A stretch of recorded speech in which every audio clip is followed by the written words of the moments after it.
Hello again, people. Jim here. Some might see this process as a little bit intimidating, so I thought I'd do a short video on it. But in order to hook up the backhoe, I need to remove the drawbars from the back of the tractor first. So I'll try to go through this process, and hopefully it's not too painfully long. The tractor's a L4600, and this is a pretty easy process. The method that the steps that I choose to use can be altered. It doesn't have to be taken the exact steps that I do.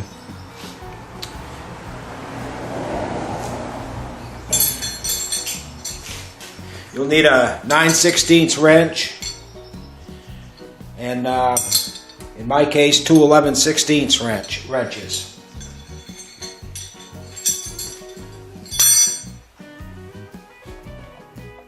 You'll also need your shaft protector.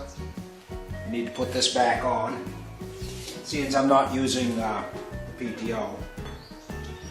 The first thing I'll do is remove the top link.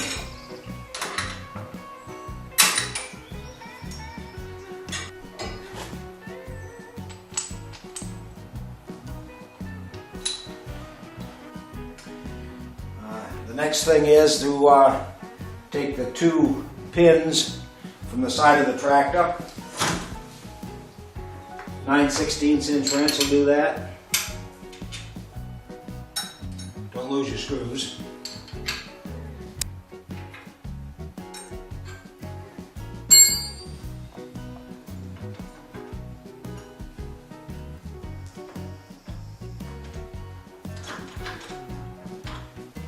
Picking up on the end a little bit and kind of working the two together, the pin will slide out. I'm only holding off on taking the pin out for right now until I get the side link bolt out.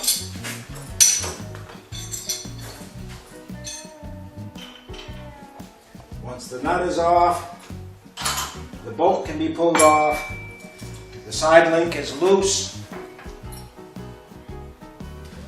and for safekeeping, the bolt can be put back in to the link.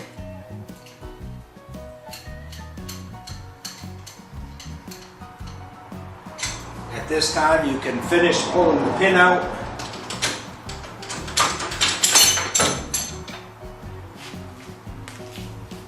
And then pull the top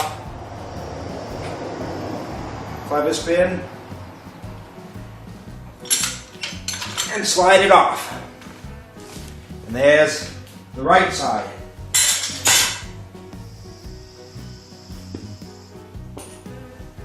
The process is the same for the left side. Close your drive shaft cover. It's ready to install the backhoe now, or whatever other attachment you might need that the links are in the way. Thanks for watching.